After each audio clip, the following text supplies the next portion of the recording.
దేవరగట్టు అంటే బన్నీ ఉత్సవం. కర్రల యుద్ధమే కాదు, అంతకు మించిన కార్యక్రమాలు ఉంటాయని ఎంతమందికి తెలుసు?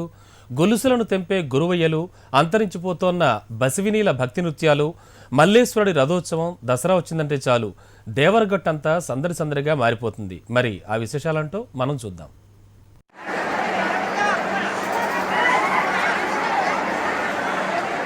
ఇక్కడ గొలుసు పట్టుకున్న అతని పేరు గొరవయ్య గాదె లింగప్ప, బళ్ళూరు గ్రామవాసి.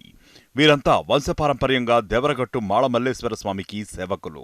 విజయదశమి బన్నీ ఉత్సవం తర్వాత జరిగే వేడుకలో స్వామి సన్నిధిలో ఉండే మందంపాటి గొలుసును తెంపడం ఇక్కడి ఆచారం. తొలి ప్రయత్నంలోనే గొలుసును తెంపితే వర్షాలు బాగా పడతాయని, రెండో ప్రయత్నంలో తెంపితే మోస్తరుగా కురుస్తాయని, మూడో ప్రయత్నంతో తెంపితే కాస్తంత ఆలస్యంగా పడతాయని, నాలుగో ప్రయత్నంలో తెంపితే కరువు కాటేస్తుందని ఇక్కడి ప్రాంతవాసులు నమ్ముతారు. అందుకే భక్తులంతా తొలి ప్రయత్నంలోనే గొలుసు తెగాలని ప్రత్యేక పూజలు చేస్తారు.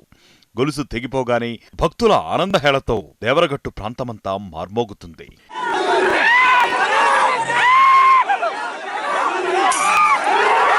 ఇక గురువయ్యల నృత్య ప్రదర్శనలు కూడా చూపరులను ఎంతగానో ఆకట్టుకుంటున్నాయి. భక్తులు సమర్పించిన పాలు, అరటిపండు పదార్థాన్ని చేతులతో కాకుండా నోటితో సేవిస్తారు. ఇలా చేయటం వల్ల ఎలాంటి రోగాలు దరి చేరవని నమ్ముతారు. దీని తర్వాత అంతరించిపోతున్న బసివినీలు ఇక్కడ ప్రత్యక్షమవుతారు. మాళమల్లేశ్వరుని సన్నిధిలో వీరు చేసే నృత్యాలు అందరినీ ఆకట్టుకుంటాయి. ఈ కార్యక్రమాన్ని చూసేందుకు పక్క రాష్ట్రాల నుంచి కూడా భక్తులు పెద్ద సంఖ్యలో తరలివస్తుంటారు. దేవరగట్టు అంటే కర్ర యుద్ధం మాత్రమే కాదు, తర్వాత జరిగే కార్యక్రమాలను కూడా వెలుగులోకి తీసుకురావాలని కోరుతున్నారు భక్తులు.